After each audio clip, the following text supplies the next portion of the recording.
الحمد لله نحمده ونستعينه ونستغفره ونؤمن به ونتوكل عليه ونعوذ بالله من شرور أنفسنا ومن سيئات أعمالنا من يهده الله فلا مضل له ومن يضلل فلا هادي له ونشهد أن لا إله إلا الله وحده لا شريك له ونشهد أن سيدنا ومولانا محمدا عبده ورسوله أما بعد فأعوذ بالله من الشيطان الرجيم بسم الله الرحمن الرحيم محمد رسول الله والذين معه اللهم صل على محمد وعلى آل محمد كما صليت على إبراهيم وعلى آل إبراهيم إنك حميد مجيد اللهم بارك على محمد وعلى آل محمد كما باركت على إبراهيم وعلى آل إبراهيم إنك حميد مجيد۔ نہ میں کا ذکر نہ پینے کی بات کرتے ہیں، میں کہتے ہیں شراب کو، نہ ہم شرابی ہیں نہ شراب کی باتیں کرتے ہیں۔ نہ میں کا ذکر نہ پینے کی بات کرتے ہیں، ہم اہل دل ہیں اور مدینے کی بات کرتے ہیں۔ نہ میں کا ذکر نہ پینے کی بات کرتے ہیں، ہم اہل دل ہیں اور مدینے کی بات کرتے ہیں۔ نہ خدا ان سے راضی نہ مصطفیٰ ان سے خوش، نہ خدا ان سے راضی نہ مصطفیٰ ان سے خوش، جو اصحاب پیغمبر سے کینے کی بات کرتے ہیں۔ وہ مردہ دل ہیں جو قائل نہیں حیات النبی کے، وہ مردہ دل ہیں جو قائل نہیں حیات النبی کے، ہم زندہ دل ہیں اور جینے کی بات کرتے ہیں۔ میرے نہایت واجب الاحترام بزرگوں، مسلک اہل سنت والجماعت احناف دیوبند سے تعلق رکھنے والے نوجوان دوستوں اور بھائیوں، میں نے آپ حضرات کی خدمت میں قرآن کریم کی نہایت مختصر تلاوت کی ہے۔ اس مختصر سی تلاوت کی روشنی میں آپ حضرات کی خدمت میں اختصار اور دلائل کے ساتھ 3 باتیں پیش کرنا چاہتا ہوں۔ نمبر 1 پیغمبر کی ذات، نمبر 2 پیغمبر کی بات، نمبر 3 پیغمبر کی جماعت۔ یہ 3 باتیں ذہن نشین فرما لیں۔ ابھی چونکہ قاری نعیم صاحب دامت برکاتہم نے اعلان فرمایا ہے بلا تاخیر میں مولانا کو دعوت دیتا ہوں۔ میں سوچتا ہوں جس شہر کی تاخیر بلا تاخیر 12 بجے ہوتی ہو، اس شہر کی تاخیر کا عالم کیا ہوگا۔ میں اکثر جلسوں میں یہ بات عرض کرتا ہوں، آپ میری بات کو محسوس نہ فرمائیں۔ ہمارے جلسوں میں عوام کے نہ آنے کی بنیادی وجہ بیانات کا بہت تاخیر سے شروع ہونا ہے۔ دکاندار بندہ، تاجر بندہ اور ملازم بندہ اتنی دیر تک دینی جلسے میں شرکت نہیں کر سکتا۔ میں تنقید اور ترتیب کی بات نہیں کرتا، میں چونکہ ایک دن میں 5 جلسے کرتا ہوں، اس لیے مجھے احساس ہے کہ لوگ کتنی دیر تک آتے ہیں اور کس وقت بیان سنتے ہیں، کیونکہ بیانات تاخیر سے شروع ہوتے ہیں۔ میرے بہت قریبی تعلق والے فیصل آباد کے ساتھی ہیں، میں خود کسی علاقے میں جاؤں تو ان کو اطلاع کرتا ہوں، کسی بھی علاقے میں، مولانا صاحب بیان کب ہوگا؟ میں کہتا ہوں 11 بجے۔ وہ کہتے ہیں بہت مشکل ہے، محسوس نہ فرمائیں، ہم تو دفتر سے اتنے بجے آتے ہیں، پھر گھر کا مسئلہ ہے، پھر حالات ٹھیک نہیں ہیں، تو مشکل ہے، بس اگر جلدی ہوتا تو ہم ضرور آتے۔ یہ میرے ساتھ براہ راست معاملہ پیش آتا ہے۔ میں اکثر یہ گزارش کیا کرتا ہوں کہ اگر ہمارے یہاں مغرب کو بیان شروع ہو جائیں، عشاء تھوڑی سی مؤخر ہو جائے اور بیانات 3-4 کی بجائے 1.5 بیان رکھ لیں، 1.5 سمجھتے ہیں، ایک بیان مفصل ہو، ایک بیان مختصر ہو، عنوانات پہ کھل کے دلائل کی بارش برسائیں۔ آئندہ سال لوگ پوچھیں گے بیان کب ہونا ہے، فلاں شخص کب آئیں گے۔ میں تو چونکہ پورے ملک میں جاتا ہوں، میں اس لیے گزارش کرتا ہوں، اب چونکہ دیکھیں 12 بجے بیان شروع ہوا ہے، آپ کے سننے کی بھی انتہا ہے، بولنے والے کی بھی انتہا ہے۔ آپ ٹھہریں گے، میں سفر کروں گا، میں نے پھر صبح جمعے کی تیاری کرنی ہوتی ہے، آپ نے صبح جمعہ پڑھنا ہے، اور جو جمعہ پڑھانے والے ہیں وہ علماء جمعرات کے دیر تک جلسوں میں عموماً شرکت نہیں کرتے۔ خیر، میں نے اس لیے گزارش کی ہے کہ میں اختصار اور دلائل کے ساتھ آپ کی خدمت میں بات پیش کرتا ہوں۔ آپ بات کا عنوان ذہن میں رکھ لیں تاکہ مجھے بات سمجھانے میں آسانی ہو۔ نمبر 1، پیغمبر کی ذات، نمبر 2، پیغمبر کی بات، اور نمبر 3، پیغمبر کی جماعت۔ پیغمبر کی ذات بھی اعلیٰ، پیغمبر کی بات بھی اعلیٰ، پیغمبر کی جماعت بھی اعلیٰ۔ پیغمبر کی ذات بھی معصوم، پیغمبر کی بات بھی معصوم، پیغمبر کی جماعت من حیث الجماعت بھی معصوم۔ یہ من حیث الجماعت کیا ہے، یہ طلباء کو بھی سمجھانا پڑتا ہے، عوام کا مسئلہ تو زیادہ مشکل ہے، لیکن میں سمجھاؤں گا من حیث الجماعت کا مطلب کیا ہوتا ہے۔ وہ آخر میں پیغمبر کی ذات بھی جنتی، پیغمبر کی بات بھی جنتی، اور پیغمبر کی جماعت بھی جنتی۔ پیغمبر کی ذات، پیغمبر کی بات اور پیغمبر کی جماعت۔ پہلے سمجھیں پیغمبر کی ذات، پھر سمجھیں پیغمبر کی بات، پھر سمجھیں پیغمبر کی جماعت۔ اور یہ ترتیب ہماری نہیں، یہ ترتیب قرآن کی ہے۔ میں نے تلاوت کی ہے، محمد الرسول اللہ والذین معہ۔ محمد پیغمبر کی ذات ہے، رسول پیغمبر کی بات ہے، والذین معہ یہ پیغمبر کی جماعت ہے۔ ترتیب ہی یہ ہے، پہلے ذات، پھر بات اور پھر جماعت۔ ایک معاملہ مولوی کا ہے، ایک معاملہ نبی کا ہے۔ مولوی کے مسئلے کو اگر ٹھیک ہو تو ماننا ضروری ہے، مولوی کی ذات کو ماننا ضروری نہیں ہے۔ پیغمبر کی پہلے ذات کو ماننا ضروری ہے، پھر پیغمبر کی بات کو ماننا ضروری ہے۔ مرزا غلام احمد قادیانی نے نبوت کا دعویٰ کیا، علماء اسلام نے تردید کرتے ہوئے اور اس پہ تنقید کرتے ہوئے سب سے پہلے مرزے کی ذات پر اٹیک کیے۔ مرزا زنا کرتا تھا، مرزا غلام احمد قادیانی شراب پیتا تھا، مرزا غلام احمد قادیانی رات کی خلوت میں نامحرم عورتوں سے ٹانگیں دباتا تھا، مرزا غلام احمد قادیانی خیانت کرتا تھا، مرزا غلام احمد قادیانی انگریز کی ایجنٹی اور ٹوٹی کرتا تھا۔ ہمارے کالج اور یونیورسٹی کا وہ طبقہ کہ جن کے پاس دین کا درد ہے لیکن دین کا مکمل علم نہیں ہے، انہوں نے علماء پہ اعتراض یہ کیا کہ آپ مرزے کی تردید کرو لیکن ذات پہ تنقید نہ کرو۔ کسی کی ذات پہ اٹیک یہ شرافت کا کام نہیں ہے، کسی کی ذات پہ تنقید یہ نامناسب سی بات ہے۔ آپ مرزے کی ذات کو نشانہ مت بناؤ، مرزے کے عقیدے اور دلائل پر بات کرو۔ مولانا محمد علی جالندھری نبر اللہ مرقدہ نے اس کا عجیب جواب دیا، فرمانے لگے رسول اللہ صلی اللہ علیہ وسلم نے اہل مکہ کو جمع کیا تو اللہ کے نبی نے فرمایا لبثت فیکم عمرہ، اہل مکہ میں تمہارے اندر ایک طویل زمانہ یعنی 40 سال گزار چکا ہوں۔ هل وجدتمونی صادقا ام کاذبا، مجھے تم نے کیسا پایا ہے؟ اہل مکہ نے کہا جربناک غیر مرہ، ہم نے کئی بار آزما کے دیکھا ہے، ما وجدنا فیک الا صدقا، ہمیشہ آپ کو سچا ہی پایا ہے۔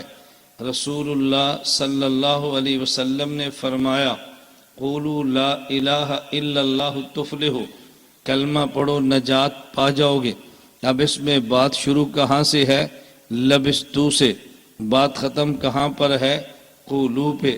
لبستو میں تو ضمیر یہ ذات ہے، قولو قال یقول قولا، قولو یہ بات ہے، پہلے پیغمبر نے اپنی ذات کو پیش کیا ہے، پھر پیغمبر نے بات کو پیش کیا ہے، پہلے لبستو کہا ہے، پھر قولو کہا ہے۔ معلوم ہوا کہ جو شخص نبوت کا دعویٰ کرے پہلے اس کی ذات کو دیکھتے ہیں اور پھر اس کی بات کو دیکھتے ہیں۔ اس کا ایک کو بند کر دو یار، اس کو سادہ کرو، ایک کو بالکل بند کر دو۔ میں یہ ہر جلسے میں بات سمجھاتا ہوں کہ میں دیہاتی مولوی شہر کا نہیں ہوں۔ دیہاتی مولوی کو دیہاتی سپیکر چاہیے، مولوی پینڈو ہو، سپیکر شہری ہو۔ سپیکر اور مولوی آپس میں لڑتے ہیں، عوام کو بات سمجھ نہیں آتی ہے۔ میں صحیح بات کہتا ہوں، میں نے مسئلہ سمجھانا ہے، میں نے آپ کا وقت تو ضائع نہیں کرنا نا۔ بات اچھی طرح آپ سمجھیں، پہلے پیغمبر کی ذات اور پھر پیغمبر کی بولیے۔ اب 12 بجے میرا قصور تو نہیں ہے نا، میں نے تو بات سمجھانی ہے آپ کو۔ میں تو ہر جلسے پر کہتا ہوں کہ مجمع تھک جاتا ہے، اور تھکے مجمع پر آپ بندہ لاتے ہیں جس نے تقریر کرنی ہوتی ہے تو بات سمجھانی مشکل ہوتی ہے۔ میری بات خالص علمی ہے، آپ اول تاخر دیکھیں گے، ایک جملہ بھی میں بغیر علم اور دلیل کے بات نہیں کروں گا۔ آپ کے ہاں یہاں آتے رہتے ہیں، کبھی میں پڑھتا رہتا ہوں، پروفیسر ماجد مشرقی وہاں گجرانوالہ کے۔ ایک بار میں نے گجرانوالہ بیان تھا تو وہ بھی بیان سننے کے لیے آگے۔ بیان کے بعد وہ کہنے لگے میں نے زندگی میں پہلا شخص دیکھا ہے جو ہر جملے پہ دلیل دیتا ہے، ہر بات پہ دلیل دیتا ہے، میں نے ایسے کبھی بیان سنے نہیں ہیں۔ تو میرا طرز خالص دلائل کا ہے، آپ سنیں گے میں ایک جملے پہ دلائل دیتا جاؤں گا انشاءاللہ۔ بدرائے کروں تو بات شروع ہو جانے دیں، اور مزید تسلسل سے بات میں کیوں نہیں کرتا کہ 12 بج گئے ہیں، جب میں تسلسل سے الحمدللہ سے دلائل کی بارش برساؤں گا، آپ کے کانوں نے میری زبان کا ساتھ نہیں دینا۔ کراچی والوں کے کان بس کر جاتے ہیں، فیصل آباد کا تو کان ہی پنجابی ہے، یہ اردو کا ساتھ کہاں تک دے گا، یہ بہت مشکل ہے۔ فیصل آباد کراچی خالص اردو سپیکنگ طبقہ، وہ بھی کہتے ہیں کہ مولانا صاحب تھوڑا نا ٹھہر کے آہستہ آہستہ، ہم نے بات سمجھنی اور یاد کرنی ہے۔ یہ چناب نگر میرا بیان تھا، ہر سال ہوتا ہے، تو اس میں یہ روزنامہ اسلام میں لکھتے ہیں 2 باتیں اشتیاق، وہ بھی آ گئی اور اتفاق سے بیان سنا، انہوں نے پھر 2 باتوں پہ تبصرہ کیا۔ تو مجھے کہ انہوں نے لکھا کہ میں آپ دیکھیں اس دور کو، اس نے کہا میں نے زندگی میں پہلی بار یہ ایسا خطیب دیکھا ہے کہ آپ تھوڑی سی توجہ ادھر کریں تو نکل جاتا ہے، اس کو پکڑنا بڑا مشکل ہوتا ہے۔ مسلسل دماغ رکھیں ساتھ تو پھر آدمی اس کی بات کو سمجھ سکتا ہے۔ میں خیر عرض کر رہا ہوں کہ دیر ہو جائے تو بات سمجھانی ذرا مشکل ہو جاتی ہے، اور میں نے بات دلائل سے کرنی ہے۔ ایک پیغمبر کی ذات، ایک مولوی کا مسئلہ، نبی کی ذات ماننا ضروری ہے، پھر نبی کی بات۔ مولوی کی بات تو مانتے ہیں، مولوی کی ذات سے غرض نہیں ہوتی کہ ذات کیسی ہے، یہ بات اچھی طرح سمجھنا۔ امیر شریعت عطا اللہ شاہ بخاری نور اللہ مرقدہ نے حضرت کے پاس ایک وفد منڈی بہاول دین سے ملتان آیا اور شاہ جی سے کہا ہمیں امام اور خطیب چاہیے۔ شاہ جی نے پوچھا امام اور خطیب کیسا چاہیے؟ لوگ جب امام لینے کے لیے تو شرطیں ان کی دیکھنے والی ہوتی ہیں۔ انہوں نے کہا شاہ جی نوجوان ہو، فرمایا ٹھیک، خوبصورت ہو، فرمایا ٹھیک، خوش الحان ہو، فرمایا ٹھیک، خوش اخلاق ہو، کہا جی ٹھیک، لالچی نہ ہو، کہا جی ٹھیک، خاندان اچھا ہو۔ شاہ جی پوچھا مولوی چاہیے کہ نبی چاہیے؟ انہوں نے کہا جی مولوی، فرمایا بھی اے شرطہ نبی دیا نے۔ مولوی تو سید بھی ہو سکتا ہے، مراسی بھی ہو سکتا ہے، خوبصورت بھی ہو سکتا ہے، بدصورت بھی ہو سکتا ہے، اچھی آواز والا بھی ہے، مکروہ آواز والا بھی ہے۔ یہ شرطیں مولوی کی نہیں نبی کی ہیں۔ میں تو جیل پر جیل کاٹ رہا ہوں، مار پہ مار کھا رہا ہوں، انا خاتم النبیین لا نبی بعدی، تو اسی میرے کو نبی منگن آگے۔ یہ بات عوام کو چھوڑے، خدا کی قسم مولویوں کو سمجھ آ جائے نا، ہماری لڑائی اور جھگڑے ختم ہو جائیں۔ میں عوام کی نہیں، مولویوں کی باتیں سمجھ آ جائیں، یہ لڑائیاں اور جھگڑے ختم ہو جائیں۔ ایک پیغمبر کی ذات، پہلے نبی کی ذات ہے، پھر نبی کی۔ مولوی کی ذات پہ ایمان فرض نہیں ہے، بات پہ ایمان ضروری ہے۔ میں دنیا میں کسی کی بات نہیں کرتا، میں خود کو پیش کرتا ہوں۔ میرے آپ 1000 بیان گوگل پہ سرچ کریں، یوٹیوب پہ دیکھ لیں، آپ کسی جگہ پہ چلے جائیں، دیکھتے جائیں۔ روزانہ واٹس اپ سروس چلتی ہے، اس پہ دیکھیں، فیس بک پہ آپ دیکھیں، آپ ڈیلی موشن پہ دیکھیں، جس پہ چاہیں دیکھیں، آپ کو میرے 1000 بیانات میں سے آدھا بیان بھی نہیں ملے گا آج تک میں نے کسی کی ذات پہ تنقید ہو، اہل حق کو چھوڑیں، اہل باطل مولوی ہو، میں اس کی ذات پہ بھی تنقید نہیں کرتا، کیونکہ ہماری جنگ ذاتیات کی نہیں ہے، ہماری جنگ نظریات کی ہے۔ نظریاتی بندہ ذاتیات پہ اٹیک نہیں کرتا، نظریے پہ بات کرتا ہے، اس لیے کہ ہمارے مد مقابل نبی نہیں ہے، مد مقابل مولوی ہیں۔ میں یہ بات اس لیے سمجھا رہا ہوں، پہلے پیغمبر کی ذات، پھر پیغمبر کی بات، اور پھر پیغمبر کی جماعت۔ ہم جب یہ بات کہتے ہیں، میں بات سمجھانے لگوں، ہم جب یہ بات کہتے ہیں کہ اللہ نے ہمیں مٹی سے بنایا، اللہ نے انبیاء کو مٹی سے بنایا، اللہ نے امام الانبیاء کو مٹی سے بنایا، دیوبند کے اس نظریے کو نہ سمجھنے کی وجہ سے بعض نادان سوال کر ڈالتے ہیں، اعتراض کر ڈالتے ہیں کہ تم ادب والے نہیں ہو، تم نے امتی کو بھی مٹی سے مانا ہے، تم نے نبی کو بھی مٹی سے مانا ہے، امام الانبیاء کو بھی مٹی سے مانا ہے، بے ادب ہو۔ میں نے کہا نہیں، بے ادب نہیں، با ادب ہے۔ جو ہم نے مٹی بتائی ہے اس مٹی کی تفصیل بھی ہم سے پوچھ لیتے۔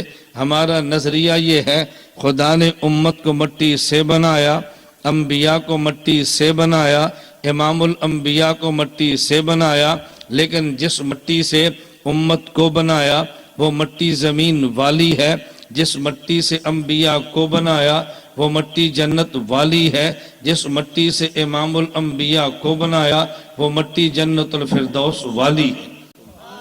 مٹی اور مٹی میں فرق ہے، جو جنت اور زمین میں فرق ہے یہ نبی امتی میں فرق ہے، جو جنت الفردوس اور جنت میں فرق ہے وہ امام الانبیاء اور انبیاء میں فرق ہے۔ ہمارا نظریہ یہ ہے، اللہ پیغمبر کو مٹی سے بناتے ہیں۔ دلیل نمبر 1 قرآن کریم میں ہے، حضرت ابراہیم علیہ السلام نے جب خواب دیکھا، اپنے لخت جگر کو فرمایا، یا بنی انی ارا فی المنام انی اذبحک فانظر ماذا تری، میں نے خواب میں دیکھا ہے تیرے گلے پہ چھری چلا رہا ہوں، تیری رائے کیا ہے؟ لخت جگر نے عرض کیا، یا ابت فعل ما تؤمر ستجدنی انشاء اللہ من الصابرین۔ جو خدا نے آپ کو حکم دیا آپ اس پہ عمل کریں، میں انشاءاللہ صبر کر کے دکھاؤں گا۔ حضرت ابراہیم نے اپنے لخت جگر کو لٹا دیا، اپنے آنکھوں پہ پٹی باندھ دی ہے، ان کے گلے پہ چھری چلا دی ہے۔ حضرت ابراہیم علیہ السلام سمجھے میرا بیٹا ذبح ہو گیا ہے، آپ نے آنکھ سے پٹی کھولی ہے، ادھر سے وحی آگئی، قد صدقت الرؤیا، ابراہیم آپ نے خواب کو سچا کر دکھایا، ہم نے جو خواب میں حکم دیا تھا آپ نے اس پہ عمل کر دیا ہے۔ ہمارا مقصد تمہارے بیٹے کو ذبح کرانا ہرگز نہیں تھا، ہمارا مقصد بتانا تھا ہم جو ابراہیم سے پیار کرتے ہیں امت کو پتہ چل جائے اس پیار کی وجہ کیا ہے۔ ابراہیم قربانی دیتا ہے، یہ ہم نے امتحان لیا، انسانیت کو دکھانے کے لیے ہے۔ وَفَدَيْنَاهُ بِذِبْحٍ عَظِيمٍ، ہم نے تمہارے بیٹے کے بدلے میں ایک دمبا دے دیا ہے۔ ابراہیم نے آنکھوں سے پٹی کھولی تو دیکھا اسماعیل کھڑے ہیں اور دمبا ذبح ہوا پڑا ہے۔ اس کے بارے میں جو قرآن نے لفظ بولے وہ ذبحن کے صرف نہیں ہے، ذبحن عظیمن کے ہیں۔ ایک ذبحن ہوتا ہے جو ذبیحہ ہو، ایک ذبحن عظیمن ہوتا ہے جو عظمت والا ہو۔ مفسرین نے لکھا ہے ان کے بدلے میں جو دمبا خدا نے بھیجا وہ زمین والا نہیں تھا، خدا نے جنت سے بھیجا ہے۔ اگر زمینی دمبا ہوتا تو ذبحن کہہ دینا کافی تھا، کیونکہ دمبا جنت سے آیا ہے تو ذبحن نہیں، ذبحن عظیمن کہا ہے۔ اس کی وجہ کیا ہے؟ اگر حضرت اسماعیل کا وجود یہ زمینی ہوتا تو بدلے میں دمبا بھی زمینی آتا، کیونکہ اسماعیل کا وجود جنتی تھا تو بدلے میں دمبا زمینی نہیں، خدا نے جنت سے بھیجا ہے۔ لَفَدَيْنَاهُ بِذِبْحٍ عَظِيمٍ، اللہ جب دو لفظ بولتے ہیں نا اس میں حکمتیں کیا ہوتی ہیں عام بندہ سمجھ نہیں پاتا۔ میں ایک مثال دے دیتا ہوں، الحمدللہ میرا تو یہ مضمون ہے مستقل، میں آیات پہ آیات پڑھتا، اللہ ایک لفظ کے دوسرا بولے اس میں حکمت کیا ہوتی ہے، نقطہ کیا ہوتا ہے۔ میں ایک مثال دیتا ہوں تیرا بات سمجھانے کے لیے۔ حضرت یوسف علیہ السلام پہ جب حضرت یوسف علیہ السلام پہ مصر کی عورتوں میں سے زلیخا جب فریفتہ ہوئی ہے، زلیخا کو جب عورتوں نے تانے دیے غلام پہ تم فریفتہ ہو گئی، زلیخا نے کہا تم نے اس غلام کو دیکھا نہیں ہے، اگر دیکھ لیتی تو مجھے کبھی تانا نہ دیتی۔ زلیخا نے محل میں دسترخوان سجا دیا، اس پہ چاقو، چھری اور پھل رکھ دیے۔ حضرت یوسف سے کہا اخرج، تشریف لائیں۔ حضرت یوسف جب باہر نکلے، نبی ہیں، علم غیب نہیں ہے، کیا معلوم باہر تماشا کیا ہے۔ حضرت یوسف تشریف لائے۔ مصر کی عورتوں نے حضرت یوسف کو دیکھا تو قرآن میں دو چیزیں ہیں، ایک ان کا قول نقل کیا ہے، ایک ان کا فعل نقل کیا ہے۔ ان کا فعل کیا تھا قطان ایدیہن، انگلیاں کاٹ ڈالی، اس کو چھوڑ دے۔ ان نے قول قرآن نے نقل کیا، ان نے کہا ما ھذا بشرا ان ھذا الا ملک کریم، یہ بشر نہیں ہے، یہ تو فرشتہ ہے۔ میں آج قول پہ بات کرتا ہوں، ما ھذا بشرا، یہ بشر نہیں ہے، ان ھذا الا ملک کریم، یہ فرشتہ ہے۔ حضرت یوسف فرشتے نہیں تھے، حضرت یوسف بشر تھے، لیکن ان عورتوں نے کہا بشر نہیں ہے، یہ تو فرشتہ ہے۔ اور جب قرآن نے جملہ نقل کیا تو جملہ ان کا ٹھیک نہیں تھا، تردید کر دینی چاہیے تھی، جب تردید نہیں کی اس کا معنی یہ ہوا وہ بشر نہیں تھے، فرشتے تھے۔ جب تردید نہیں کی آپ کیا جواب دیں گے؟ جملہ غلط تھا، تردید پھر بھی نہیں کی، اس کا مطلب یہ ہے قرآن کا تردید نہ کرنا اس بات کی دلیل ہے کہ مصر کی عورتوں کا جملہ بالکل ٹھیک تھا۔ ما ھذا بشرا ان ھذا الا ملک کریم، یہ بشر نہیں، یہ فرشتہ ہے۔ صرف اس جملے کو سمجھنا ہے، اس جملے کا مطلب کیا ہے، یہ بشر نہیں ہے لیکن فرشتہ ہے۔ حضرت یوسف کے بارے میں یہ جملہ جو انہوں نے کہا، اس جملے کو سمجھنا، اللہ نے انسان میں دو صفتیں رکھی ہیں، ایک صفت کا نام ملکیت ہے، دوسری کا نام بہیمیت ہے۔ ملکیت کا معنی فرشتہ پن ہے، بہیمیت کا معنی ڈنگر پن ہے۔ فرشتہ پن کا معنی مان کے چلنا ہے، ڈنگر پن کا معنی منمانی کرنا ہے۔ یہ دونوں صفتیں خدا نے انسان میں رکھی ہیں، اور جب یہ مان کے چلنے کی بجائے منمانی کرتا ہے، قرآن کہتے ہیں اولئک کالانعام، یہ جانور کی طرح ہے۔ کیوں؟ جانور بھی منمانی کرتا ہے، یہ بھی منمانی کرتا ہے۔ اولئک کالانعام، جانور کی طرح ہے۔ آگے قرآن کہتا ہے بل ہم اضل، نہیں جانور کی طرح نہیں، یہ تو جانور سے بدتر ہے۔ بدتر کیوں کہا ہے؟ اس کی وجہ جانور میں صفت بہیمیت ہے، من مانی کرنا، مان کے چلنا جانور میں ہے نہیں، اور انسان میں مان کے چلنا بھی ہے، تو پھر من مانی کرتا ہے۔ جب من مانی کی ہے تو جانور کی طرح ہے، اور چونکہ جانور میں مان کے چلنا تھا ہی نہیں، صرف من مانی کرنا تھا، اس میں مان کے چلنا بھی تھا، پھر من مانی کی ہے تو کہا جانور سے بدتر ہے۔ میں مثال دوں گا تو بات سمجھ آئے۔ اب فیصلہ آباد سے اسلام آباد جانے لگے ہیں، دو کوچیں موجود ہیں، ایک نان اے سی ہے، ایک اے سی والی ہے۔ نان اے سی پہ کرایہ 600 ہوگا، اے سی پہ کرایہ 1000 ہوگا۔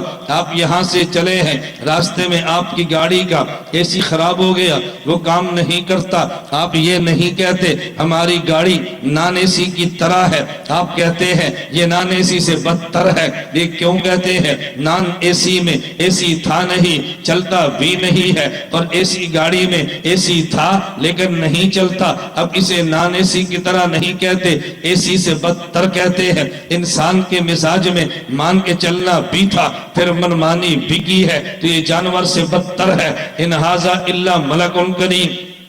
حضرت یوسف کے بارے میں کہا دیکھو یہ وہ بشر نہیں ہے جو منمانی کرے، یہ وہ بشر نہیں ہے جو من مانی کرے۔ تو ما ھذا بشرا، یہ بشریت کی نفی نہیں ہے، بشریت کے ضمن میں من مانی کرنے کی نفی ہے۔ ان ھذا الا ملک کریم، کیا یہ تو فرشتہ ہے؟ یہ فرشتہ کیوں کہا؟ فرشتے میں صفت ملکیت مان کے چلنا ہے، اور انسان میں صرف مان کے چلنا بھی ہے، من مانی کرنا بھی ہے، لیکن من مانی کرنے کی بجائے جب یہ مان کے چلے تو پھر فرشتے کی طرح ہوا۔ فرمایا فرشتے کی طرح ہوا، لیکن فرشتے میں ایک ہی صفت ہے مان کے چلنا، من مانی کرنا۔ صفتیں فرشتے میں خدا نے رکھی ہی نہیں ہے، اور اس کے مزاج میں من مانی کرنا بھی رکھا ہے، پھر بھی مان کے چلتا ہے۔ کہا ما ھذا بشرا ان ھذا الا ملک کریم، ملک وہ ہوتا ہے کہ جس کے مزاج میں من مانی کرنا نہ ہو اور پھر من مانی نہ کرے، اور ملک کریم وہ ہوتا ہے کہ جس کے مزاج میں من مانی کرنا بھی ہو اور پھر بھی مان کے چلے۔ اس لیے ملکن نہیں کہا، ملکن کریم کہا ہے۔ ما ھذا بشرا، یہ وہ بشر نہیں ہے جو من مانی کرے، یہ بشر وہ ہے جو مان کے چلے، اس لیے ملکن ہے۔ مزاج میں من مانی کرنا پھر بھی مان کے چلتا ہے، لہذا ملکن نہیں ہے، ملکن کریم ہے۔ اب اس بیان کی دوبارہ نہیں نہ چاہیے، اس کے لیے تو مغرب چاہیے۔ میری بات شاید آپ کو سمجھ نہیں آ رہی۔ اب دیکھو میں دلائل دوں گا، آپ کا دماغ سوئے گا، تو میرے تو عادت نہیں سبحان اللہ کو قریب آ جاؤ نعرہ مارو، یہ تو ہمارا مزاج ہی نہیں ہے۔ میں اس لیے بات سمجھا رہا ہوں، آپ اچھی طرح بات سمجھیں۔ قرآن نے کیا کہا؟ وَفَدَيْنَاهُ بِذِبْحٍ، ذبحن نہیں ذبحن عظیمن کہا ہے۔ حضرت اسماعیل کے بدلے میں جنتی دمبا، اس بات کی دلیل وجود جنتی ہے۔ دلیل نمبر 2 سنیں، قرآن کریم میں ہے۔ حضرت یعقوب باپ ہے، حضرت یوسف بیٹے ہیں۔ باپ کا بیٹا گم ہو گیا، وہ کیسے ہوا یہ قصہ آپ کے علم میں ہے۔ حضرت یوسف کے بیٹوں نے اٹھایا، کنویں میں ڈالا، وہاں سے بکے مصر میں پہنچے۔ حضرت یوسف وزیر خانہ وزیر خزانہ مصر کے بنے ہیں۔ ایک وقت آیا، حضرت یوسف نے اپنے بھائیوں سے فرمایا کہ دیکھو میں یوسف ہوں، میرے بھائی ہو، وہ میرا باپ ہے۔ ایک بندے کے ہاتھ اپنی قمیص اتاری اور بھیج دی، فرمایا میرے باپ یعقوب کو دینا، اپنی آنکھوں پہ لگا لیں گے، بینائی لوٹ آئے گی۔ بیٹے کی جدائی میں حضرت یعقوب نابینا ہو چکے تھے، ان نے قمیص دی ہے، آنکھوں پہ لگائی، ورتدہ بصیرہ، حضرت یوسف علیہ السلام کی آنکھوں میں بینائی لوٹ آئی ہے۔ تفسیر مظہری اٹھا کے دیکھیے، قاضی ثناء اللہ پانی پتی نبر اللہ مرقدہ نے تفسیر مظہری میں حضرت مجدد الفسانی کا یہ جملہ نقل کیا ہے، فرمایا اس قمیص کی وجہ سے بینائی کیوں لوٹی ہے؟ اس کی وجہ یہ ہے حضرت یوسف کا وجود جنتی تھا، جنتی وجود سے قمیص لگی ہے، حضرت یعقوب کے چہرے انور پہ آئی ہے تو بینائی اس نے لٹا دی ہے، اس کی وجہ یہ تھی حضرت یوسف کا وجود جنتی ہے۔ دلیل نمبر 3 یہ بھی قرآن کریم میں ہے، منہا خلقناکم وفیہا نعیدکم ومنہا نخرجکم تارۃ اخری۔ اللہ جس زمین سے پیدا کرتے ہیں اسی میں دفن کرتے ہیں، پھر وہیں سے اٹھا لیں گے۔ ہم نے پیغمبر کے روزے کے بارے میں صحیح بخاری میں پڑھا ہے، ما بین بیتی و منبری روضۃ من ریاض الجنہ۔ اللہ کے نبی نے فرمایا یہ جنت کا ٹکڑا ہے، تو پھر مان لینا چاہیے جب یہ جنت کا ٹکڑا، نبی کا وجود جنت سے بنا ہے، جنت میں دفن ہوا ہے، پھر اسی جنت سے اٹھ کے پیغمبر جنت دوسری میں تشریف لے جائیں گے۔ نبی کے وجود کا جنتی جسم سے جنت سے بننا اس بات کی دلیل ہے، میرے پیغمبر کے وجود اثر کو ہم نے جنتی وجود مانا ہے۔ یہ جو حدیث میں نے پڑھی یہ صحیح بخاری میں ہے، لیکن ایک شخص کہنے لگا ہم اسے نہیں مانتے، نہ ماننے کی وجہ یہ ہے بخاری میں دوسری روایت موجود ہے، حضور مکہ مکرمہ سے مدینہ منورہ تشریف لائے ہیں، آپ نے اس جگہ کو خریدا مسجد نبی تعمیر کرنے کے لیے۔ جب جگہ کو کھودا یہ مشرک کی ہڈی نکل آئی ہے، مشرک کی ہڈی جنت میں نہیں ہوتی، مشرک کی ہڈی کا وہاں سے نکلنا اس بات کی دلیل ہے یہ جگہ جنت کا ٹکڑا نہیں ہے۔ میں نے کہا جو تم نے اعتراض کیا ہے اس کا جواب تو خود قرآن میں ہے۔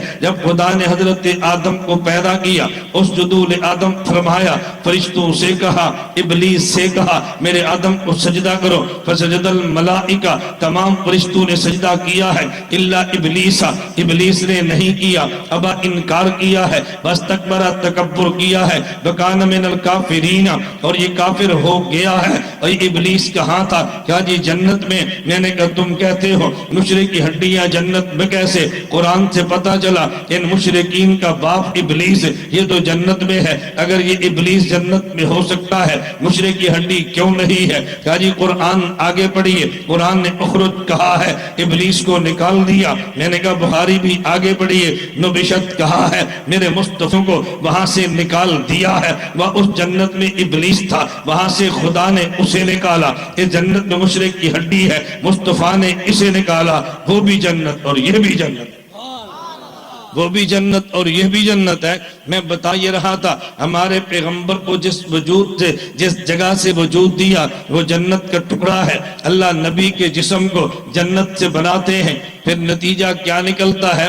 بات سمجھنا، ہم پیدائش سے شروع ہوتے ہیں وفات تک جاتے ہیں، پوری زندگی کو سمیٹنا یہ تو میرے بس میں نہیں ہے۔ میں 3-4 باتیں پیش کر دیتا ہوں۔ نمبر 1، میرے پیغمبر کی پیدائش، میرے پیغمبر کی وفات، اور کچھ باتیں درمیان کی سن لیجئے۔ میرے پیغمبر چونکہ وجود اطہر جنت سے خدا نے بنایا ہے، اس کا نتیجہ کیا نکلا؟ میرے نبی جنتی وجود والے، لیکن دنیا میں رہتے ہیں، دنیا میں رہنے کی وجہ سے کچھ اثرات دنیاوی زندگی کے نظر آتے ہیں، جنتی وجود کی وجہ سے کچھ خواص وجود اطہر میں جنت کے نظر آتے ہیں۔ نمبر 1، جنت میں خدا آپ سب کو لے جائے، آپ کی برکت سے ہمیں بھی لے جائے۔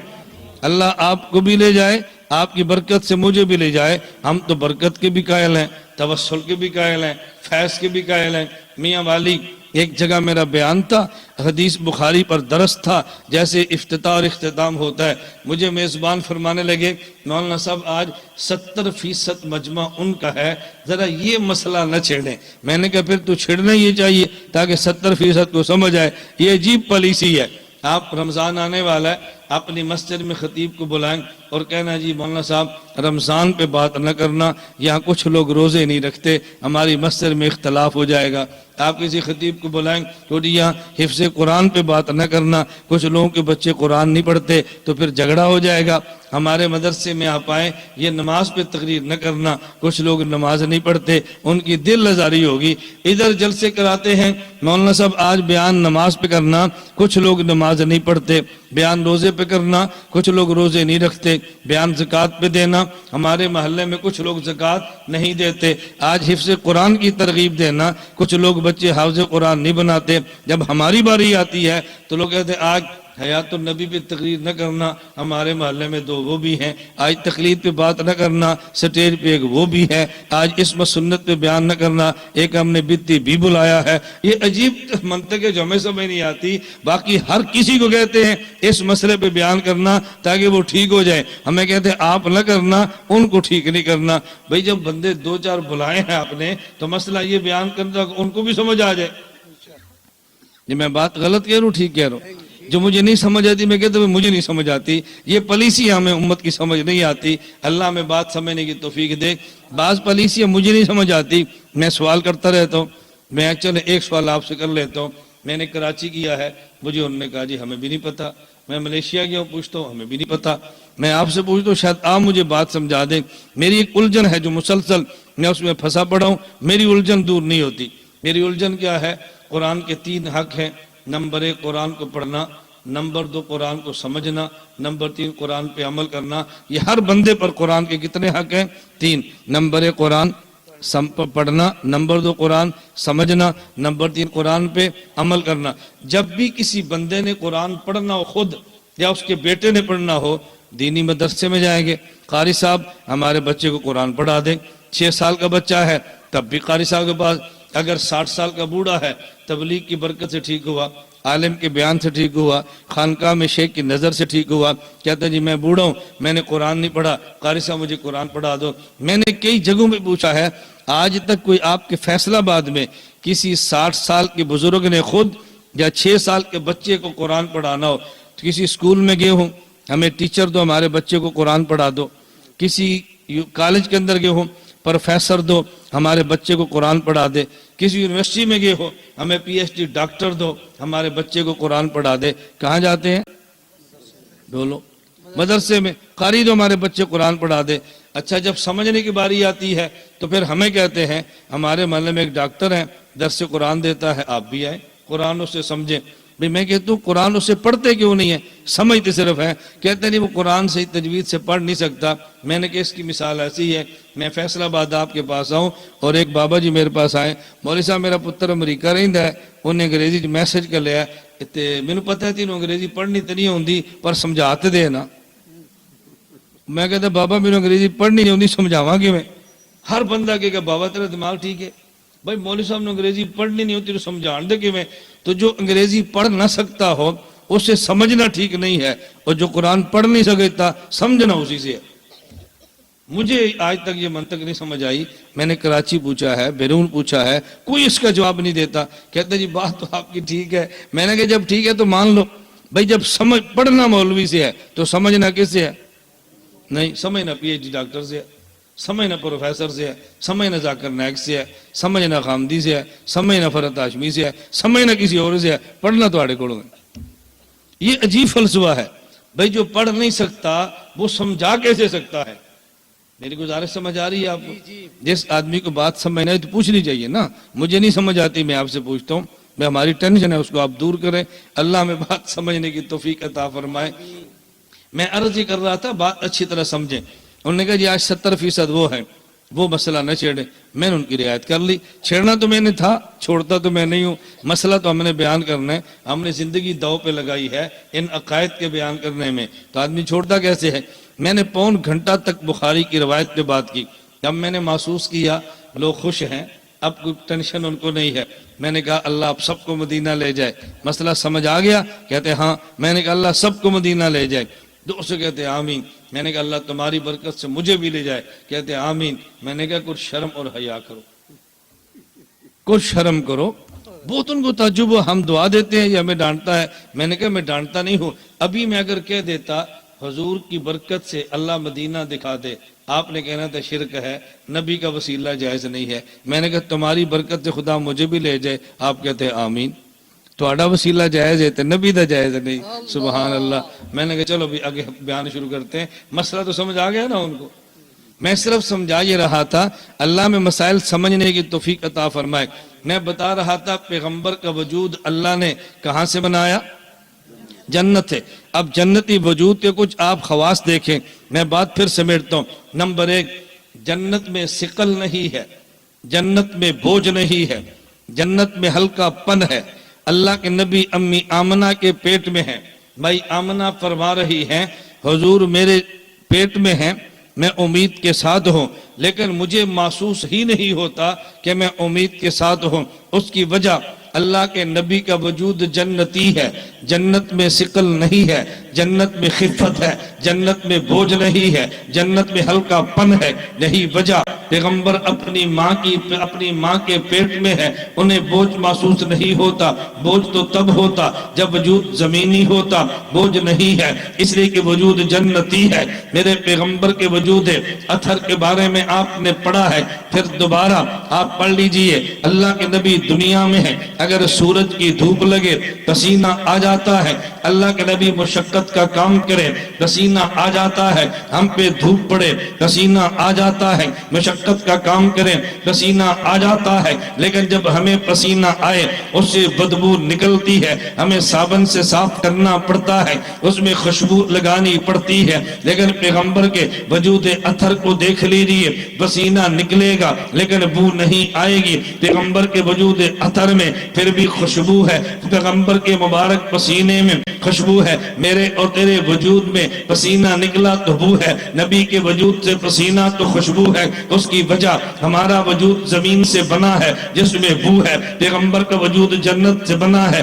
جس میں بو نہیں خوشبو ہی خوشبو ہے۔ الخصائص الکبریٰ میں ہے، حضرت امی عائشہ فرما رہی ہے نبوت بیت الخلاء میں گئی ہے، حضور باہر نکلے ہیں، ان کے پیچھے بیت الخلاء میں بھی گئی ہوں۔ بیت الخلاء کا منظر دیکھنے کے لیے میں نے وہاں جانے کے بعد انی لم ارا شیئا، کچھ بھی نہیں دیکھا، الا انی اجد رائحۃ المسک، میں نے خشک کی خوشبو سونگی ہے۔ میں نے حضور سے پوچھا حضور وہاں تو کچھ بھی نہیں ہے، صرف خوشبو آ رہی ہے۔ نبی فرمانے لگے نحن معاشر الانبیاء، ارے دیکھ عائشہ ہم نبوت کا گروہ ہے، ما خرج منہ الا ابتلعته الارض، اگر ہمارے وجود سے براز نکلے زمین نگل لیتی ہے، میرے اور تیرے وجود سے اگر نکلے پخانہ ہے، پیغمبر کے وجود سے نکلے براز مبارک ہے، ادھر بدبو ہے ادھر خوشبو ہے۔ اس کی وجہ ہمارا وجود زمینی ہے، نبوت کا وجود جنتی ہے۔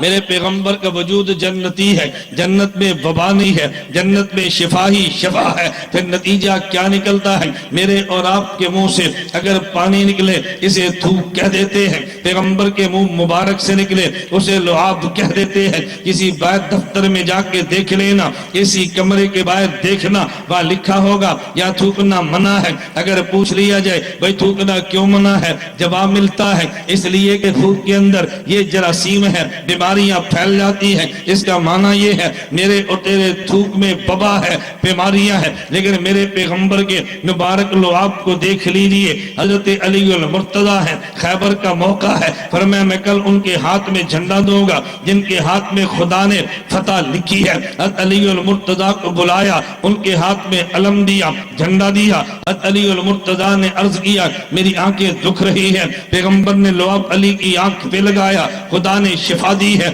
حضرت صدیق اکبر غار میں ہے، گود صدیق کی ہے، حضور آرام فرما رہے ہیں، صدیق کی آنکھوں سے آنسو گزر گرا، نبی کے رخسار پہ پڑا ہے، حضور کی آنکھ کھل گئی۔ صدیق کیا ہوا؟ کہ حضور باہر کوئی ڈس رہا ہے، میری پاؤں میں درد ہے۔ اللہ کے نبی نے فرمایا لاؤ، ادھر ایڑی کو دیکھا تو سانپ کا زہر تھا، میرے پیغمبر نے لعاب مبارک لگایا، حضرت صدیق کی ایڑی کو شفا ملی ہے۔ اس کا مطلب یہ ہے تھوک میرا بھی ہے، لعاب پیغمبر کا بھی ہے، ہمارا لعاب نکلے وبا ہے، نبی کا لعاب نکلے شفا ہے۔ ہمارا لعاب ہمارا تو اس وجود سے ہے جو زمینی ہے، اس میں بیماریاں ہوتی ہے، پیغمبر کا لعاب وہ جسم سے ہے کہ جو جنتی ہے، جنت میں وبا نہیں شفا ہے، جنت میں وبا نہیں شفا ہے۔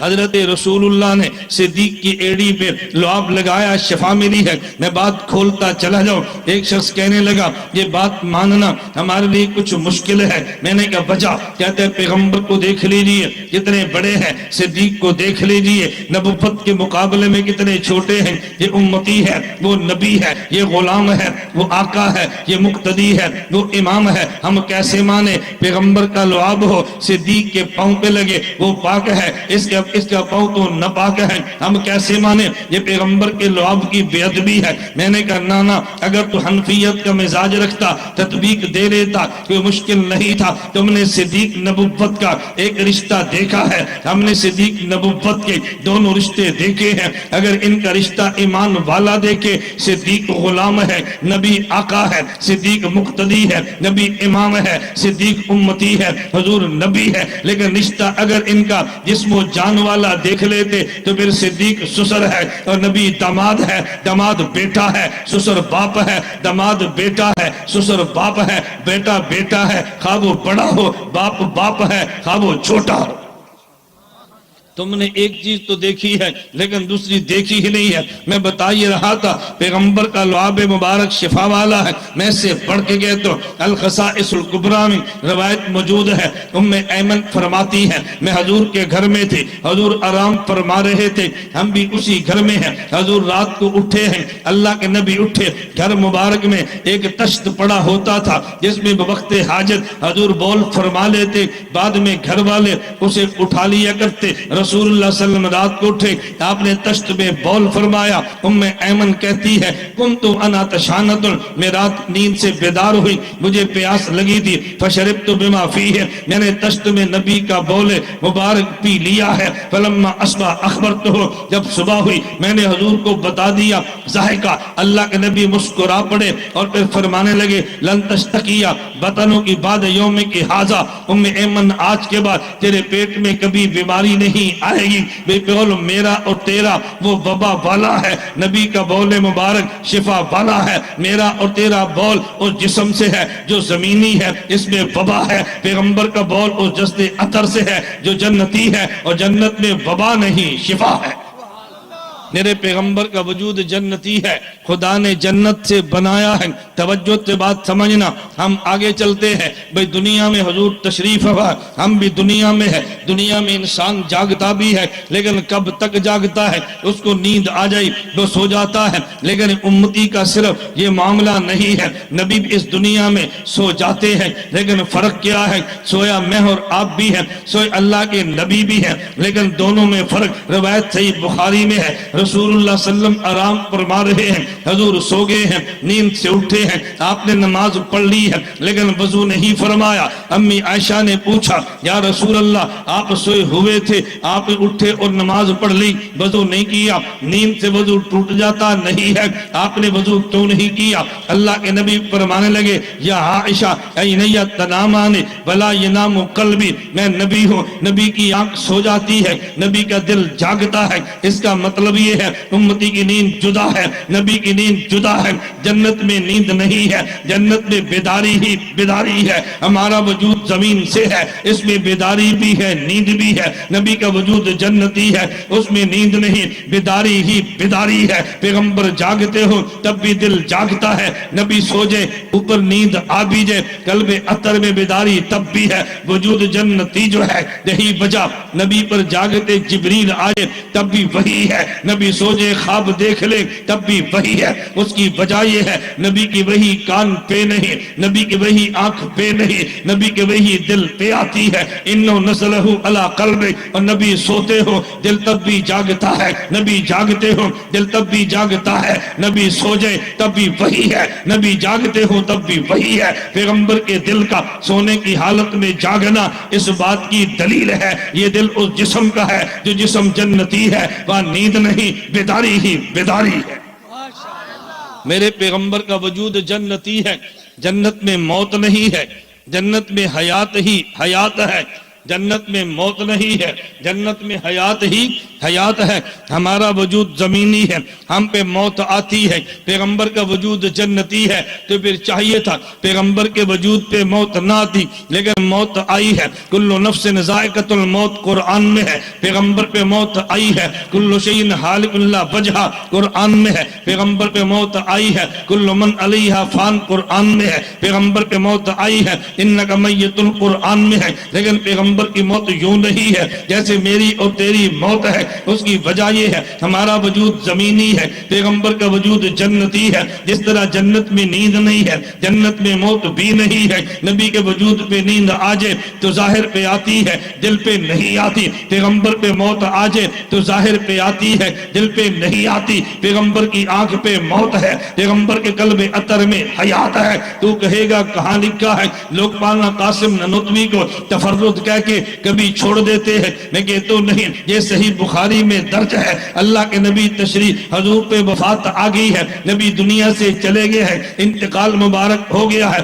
اصحاب پیغمبر کہنے لگے حضور پہ موت آ گئی ہے۔ عمر بن خطاب فرمان لگے نانا حضور زندہ ہیں، خبردار موت نہ کہنا۔ وہ کہتے ہیں موت آ گئی ہے، حضرت عمر کہتے ہیں زندہ ہیں، موت نہیں آئی۔ یہ دونوں میں فرق کیا ہے؟ اس فرق کو سمجھنے کے لیے صحیح بخاری میں ایک اور روایت موجود ہے۔ اللہ کے نبی آرام فرما رہے ہیں، دو فرشتے آگے، ایک فرشتے نے کہا حضور سو رہے ہیں، دوسرے فرشتے نے کہا حضور جاگ رہے ہیں۔ فیصلہ اللہ کے نبی نے فرمایا، جب اٹھے ہیں فرمایا دونوں ٹھیک کہتے ہیں۔ جس کی نگاہ میری آنکھ پر ہے وہ کہتے ہیں سو رہے ہیں، جس کی نگاہ میرے دل پر ہے وہ کہتے ہیں جاگ رہے ہیں۔ نبی کی آنکھ سوتی ہے، نبی کا دل جاگتا ہے۔ تو کاڑوی فرمایا کرتے جن صحابہ کی نگاہ نبی کی آنکھ پر ہے ان نے کہا جی موت ہے، حضرت عمر کی نگاہ نبی کے دل پر ہے ان نے کہا حیات ہے۔ نبی کی آنکھ پہ موت ہوتی ہے، نبی کے دل میں حیات رہتی ہے۔ یہ جنتی وجود ہے، جنتی وجود میں ظاہر پہ موت ہے، قلب اطر میں حیات ہے۔ پیغمبر کا وجود جنتی ہے۔ میں اس کو بات تھوڑی دلیل سے سمجھاتا ہوں۔ مولانا قاسم نانوتوی رحمت اللہ علیہ فرماتے ہیں موت کا معنی قبض حدیث میں ہے، ان اللہ قبض ارواحکم وردہا الیکم حین شاء۔ اللہ جب چاہے روح کو قبض فرما لیتے ہیں پھر جب چاہے چھوڑ دیتے ہیں۔ موت کا معنی پیغمبر نے قبضن کیا ہے، ادھر دیکھنا، موت کا معنی قبضن کیا ہے۔ قبضن کے دو معنی ہیں۔ نمبر ایک، یہ میرے ہاتھ میں گھڑی ہے، میں نے ہاتھ کو پھیلا دیا، میں کہتا ہوں بسط یدی، میں نے ہاتھ کو سمیٹ لیا، میں کہتا ہوں قبضت یدی۔ اب قبضن بستن کے مقابلے میں ہے۔ بستن کا معنی پھیل جانا ہے، قبضن کا معنی سمٹ جانا ہے۔ تو قبضن کا ایک معنی وہ سمٹنا ہے، تو قبضن کا ایک معنی سمٹنا ہے، اور قبضن کا دوسرا معنی دیکھیں یہ ٹوپی اس بچے کے پاس ہے، میں اس سے ٹوپی لے لیتا ہوں، میں اس سے ٹوپی لے لیتا ہوں۔ اب پہلے ٹوپی کس کے پاس ہے؟ اب ٹوپی پہلے قبضہ اس کا ہے، اب قبضہ۔ اب قبضن کا معنی خروجن ہے، ایک سے نکلے دوسرے کے پاس چلی جائے، تو قبضن کے معنی کتنے ہو گئے؟ بولتے جاؤ۔ نمبر ایک، قبضن کا معنی حبسن ہے، سمٹنا۔ قبضن کا معنی خروجن ہے، نکلنا۔ مولانا قاسم نانوتوی کے علوم دیکھنا، فرمایا قبضن کے دو معنی ہیں، کبھی سمٹ جانا، کبھی نکل جانا۔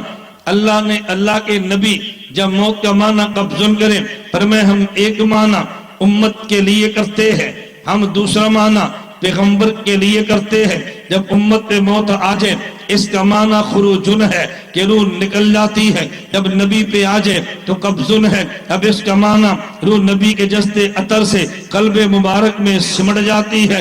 امت پہ آئی تو بھی قبضن ہے، روح نکل گئی ہے، نبی پہ آئی تب بھی قبضن ہے، اب معنی سمٹ گئی ہے۔ امتی کا وجود زمینی ہے، یہ روح نکل گئی ہے، نبی کا وجود جنتی ہے، روح سمٹ گئی ہے، یہ وجود زمینی ہے جو کبھی مر جاتا ہے، نبی کا وجود جنتی ہے، جنت میں موت نہیں ہے، ظاہر پہ آ بھی جائے اندر پھر بھی حیات رہتی ہے، اندر پھر بھی حیات۔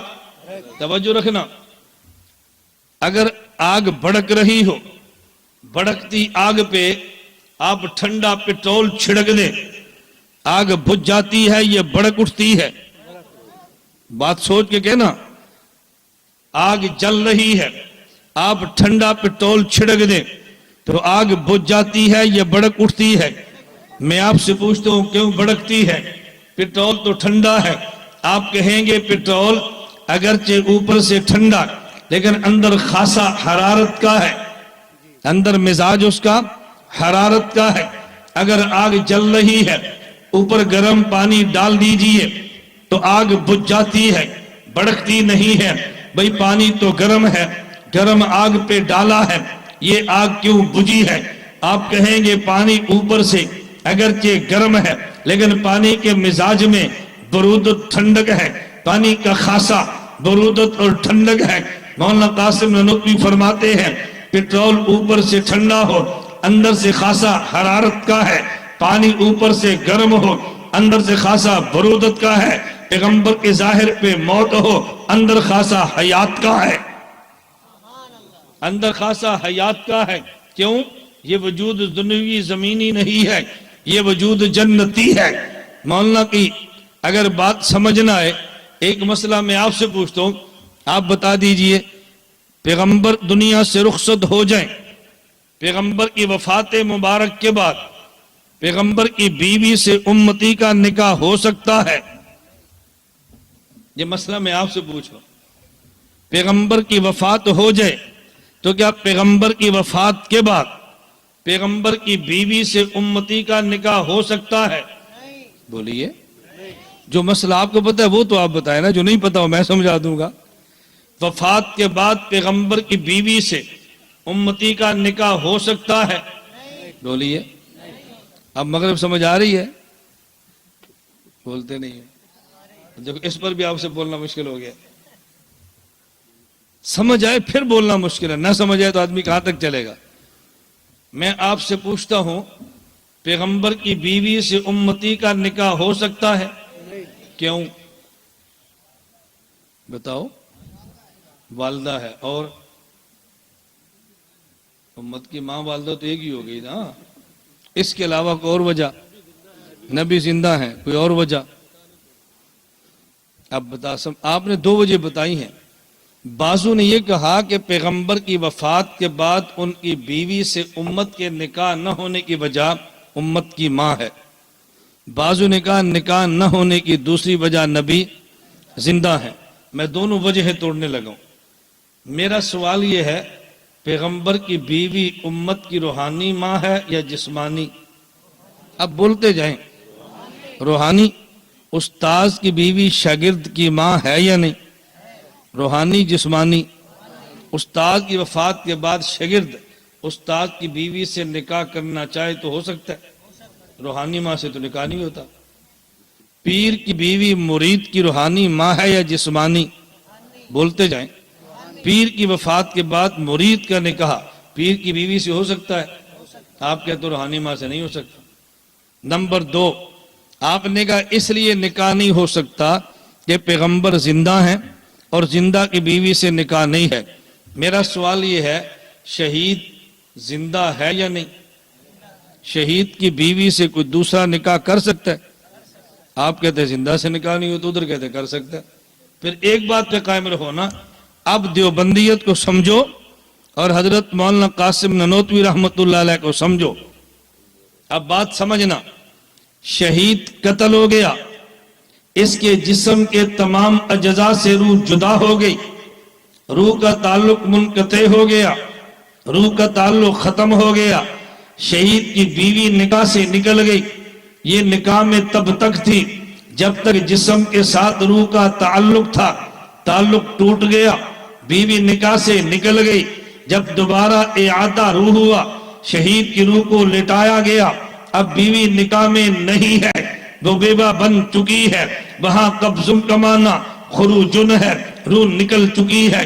پیغمبر پہ روح موت کا معنی قبضن ہے، قبضن کا معنی حبسن ہے، حبس روح ہے۔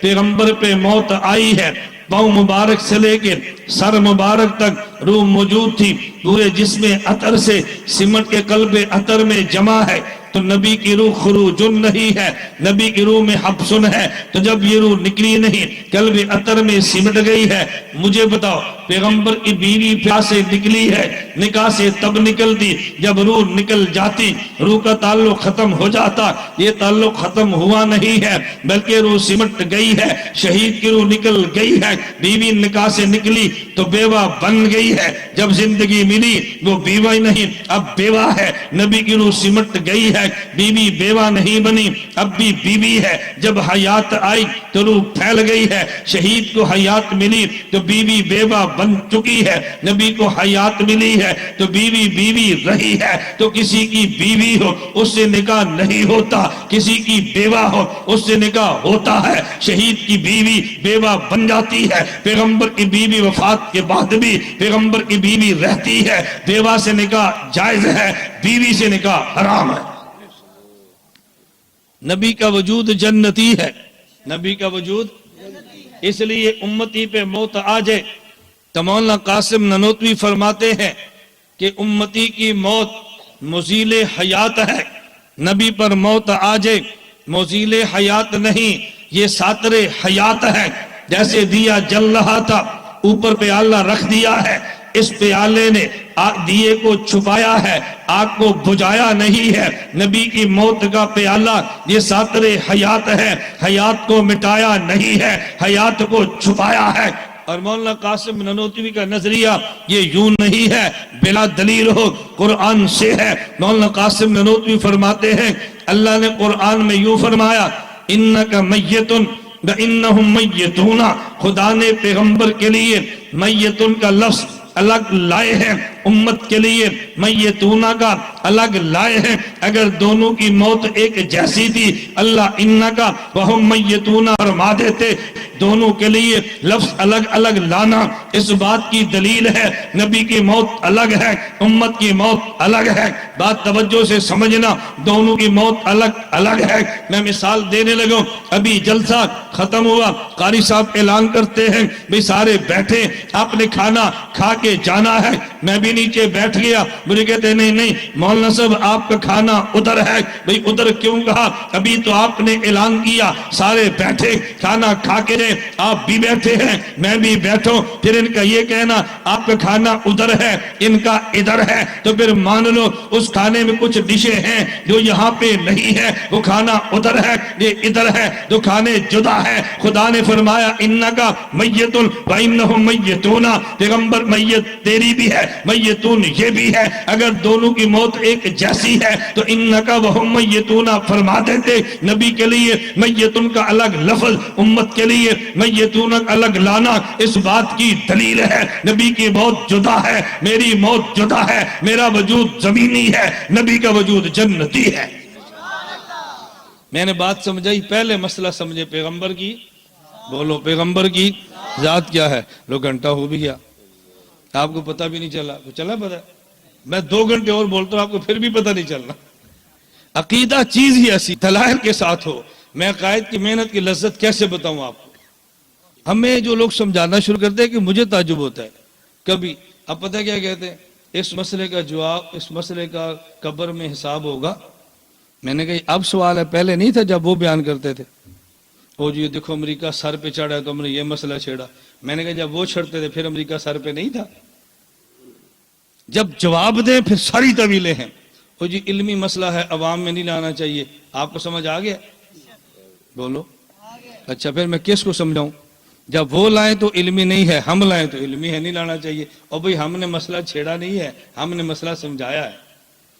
اگر نہ سمجھائیں قیامت کو عند اللہ مجرم ہیں، عقیدے کی جنگ چل رہی ہے، لوگ برباد ہو رہے ہیں، آپ بات کیوں نہیں سمجھاتے؟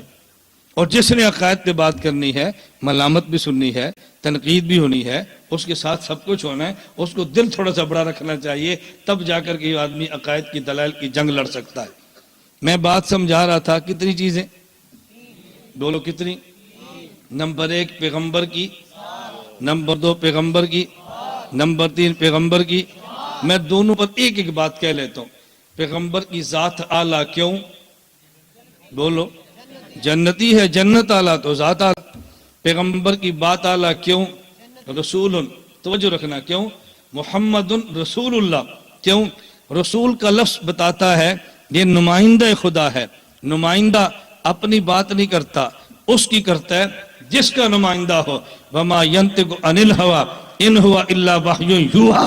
پیغمبر کی بات اپنی نہیں ہے، یہ دیکھنے میں مصطفیٰ کی ہے، در حقیقت خدا کی ہے۔ خدا بھی اعلیٰ ہے، خدا کی بات بھی اعلیٰ ہے۔ پیغمبر کی بات عام بات نہیں ہے، یہ نمائندہ خدا ہے۔ آگے میں نے کہا والذین معہ، میں ایک ایک لفظ کہہ رہا ہوں، والذین معہ۔ پیغمبر کی ذات، پیغمبر کی بات اور پیغمبر کی جماعت۔ والذین معہ، یہ پیغمبر کی جماعت ہے۔ پیغمبر نمائندہ خدا ہے، پیغمبر کی جماعت نمائندہ مصطفیٰ ہے۔ اور جتنے انبیاء ہیں اتنے ہی صحابہ ہیں۔ جس قدر تعداد نبیوں کی اس قدر صحابہ کی، وہ بھی 1.25 لاکھ، یہ بھی 1.25 لاکھ۔ آپ کہتے ہیں جیسی تعداد کیوں ہے؟ میں کہتا ہوں اس لیے خدا نے بتایا میرا محمد یہ اعزاز تیرا ہے، جتنے نمائندے میرے ہیں اتنے نمائندے تیرے ہیں۔ تجھ پہ میری نمائندگی ختم ہے، ان پہ تیری نمائندگی ختم ہے۔ تیرے بعد نمائندگی خدا کا دعویٰ کرے بے ایمان ہے، ان کے بعد کوئی نمائندے مصطفیٰ کا دعویٰ کرے بے ایمان ہے۔ پھر میرا جملہ دل کی تختی پہ نوٹ کرے، حضور آئے ہیں نبوت ختم ہے، حضور گئے ہیں صحابیت ختم ہے۔ حضور کے آنے پہ نبوت ختم ہے، حضور کے جانے پہ صحابیت ختم ہے۔ ایبٹ آباد ایک کانفرنس تھی، میں نے کہا تھا نبی کی ذات بھی معصوم، نبی کی بات بھی معصوم، نبی کی جماعت من حیث الجماعت معصوم ہے۔ من حیث الجماعت کا معنی ہے صحابی اکیلا مومن، صحابی اکیلا عادل، صحابی اکیلا معیار، توجہ رکھنا، صحابی اکیلا حجت، اکیلا محفوظ، جب جمع ہو جائے پیغمبر کی طرح معصوم۔ جماعت صحابہ معصوم ہے، فرد نہیں، فرد محفوظ ہے، جماعت معصوم ہے۔ میں بتا رہا تھا ایبٹ آباد کانفرنس تھی، عنوان تھا ستارے اور چاند کانفرنس، یہ عنوان چاند اور ستارے کانفرنس۔ میں نے کہا بھی آپ نے اور مضمون سنا ہے خطیبوں سے، وکیل کا جملہ یاد رکھ لو، جب ستارے بکھرتے، توجہ رکھنا، جب چاند بکھرتا ہے ستارے بنتے ہیں، جب ستارے سمٹتے ہیں چاند بنتا ہے، نبوت بکھرتی ہے اصحاب بنتے ہیں، اصحاب سمٹتے ہیں نبوت بنتی ہے۔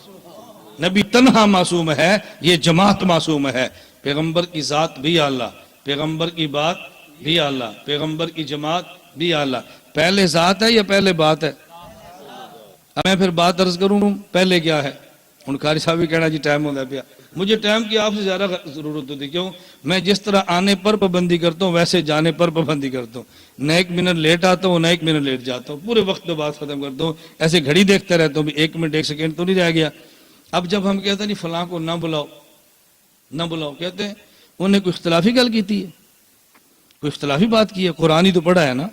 تو میں نے کہا کبھی مرزائیوں کو بلا لو، وہ کہ میں صرف قرآن پڑھتا ہوں، بلا لو گے؟ مرزائی صرف سٹیج پہ قرآن پڑھے، بلا لو گے؟ بولو نا، کیوں؟ وہ حضور کی ذات کو نہیں مانتا۔ کیسے مانے؟ پہلے نبی کی ذات ہے پھر نبی کی بات ہے۔ جو نبی کی ذات نہ مانے ہم اس کی بات سننے کے لیے تیار ہی نہیں۔ پہلے نبی کی ذات مانو، پھر پیغمبر کی بات اور پھر پیغمبر کی جماعت۔ اللہ ہم سب کو یہ تونی باتیں سمجھنے کی بھی توفیق دے، ماننے کی بھی توفیق دے، آگے پھیلانے کی بھی توفیق دے۔ وآخر دعوانا ان الحمدللہ رب العالمین۔ ذاکر نائک متعلق تھوڑا سا سمجھا دیں۔ ذاکر نائک نہیں، آپ سمجھو، میں ذاکر نائک پر بات نہیں کرتا۔ میں کئی بار کہہ چکا ہوں فیصل آباد میں آپ ہمت کر کسی بڑے گراؤنڈ میں جلسہ رکھیں، جیسے ذاکر نائک کا جلسہ ہوتا ہے، بڑے گراؤنڈ میں رکھیں، 10,000 کرسیاں لگائیں، 4 کیمرے لگائیں، عنوان لکھے ذاکر نائک کیا ہے، میں 2 گھنٹے بات کرتا ہوں، سمجھ آئے گی ذاکر نائک کیا ہے۔ جلسہ مدرسے دا جڑا ذاکر نائک انہوں سندا ہی نہیں، اور سمجھانا تو آنوں ہے، بھئی یہ سمجھاؤ تاجر کو، وکیل کو، پروفیسر کو، ڈاکٹر کو، آپ وہاں بیان رکھو، میں بتاتا ہوں ذاکر نائک کون ہے۔ یہاں ایسے بہت مشکل ہو جاتا ہے۔ اب ان جو چٹیں آپ نے شروع کی ہیں نا، اس کو رہنے دیں تو اچھا ہے۔ مولویوں کا نام لے کر میں بات نہیں کرتا، میں مسئلہ سمجھاتا ہوں جو میں نے آپ کو سمجھا دی ہے، باقی پھر اگلے جلسے میں سے میرا 1 گھنٹہ وقت پورا ہو گیا، یا وقت کھلا رکھا کریں یا چٹیں نہ لکھا کریں۔ اللہ ہم سب کو توفیق دے، وآخر دعوانا ان الحمدللہ رب العالمین۔